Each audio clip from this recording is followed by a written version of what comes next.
তো আমরা এখন মোগলাই তৈরি করব। এজন্য আমরা মুরগির মাংসগুলো ছোট ছোট পিস করে কেটে নিচ্ছি। কেটে নেওয়ার পরে এটাকে সুন্দর করে কড়াইতে ভাজা হবে। এটার সাথে মরিচ, পেঁয়াজ এবং আলু কুচি একসাথে ভাজি করা হবে। এটা ভাজি করা হয়ে গেলে তারপরে আমরা মোগলাইয়ের খামি আগেই করা ছিল, সেটা এখন মোগলাই বানানোর জন্য রেডি করছি।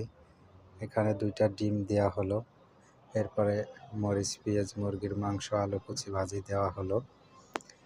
তারপরে এটাকে সুন্দর করে ভাজ করে দেওয়া হলো। ভাজ করে দেওয়ার পর আমরা কড়াইতে দিলাম। সুন্দর করে ভাজ করে আমরা এখন কড়াইতে দিলাম। দেওয়ার পরে কিছুক্ষণ পর এটা খাওয়ার উপযোগী হয়ে গেল। তো আমরা এটাকে নিজেরা তৈরি করলাম।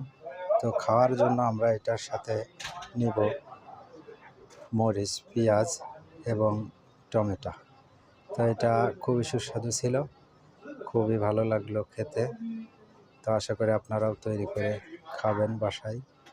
নিজেরা তৈরি করে খাওয়ার মজাই আলাদা, খুবই সুস্বাদু।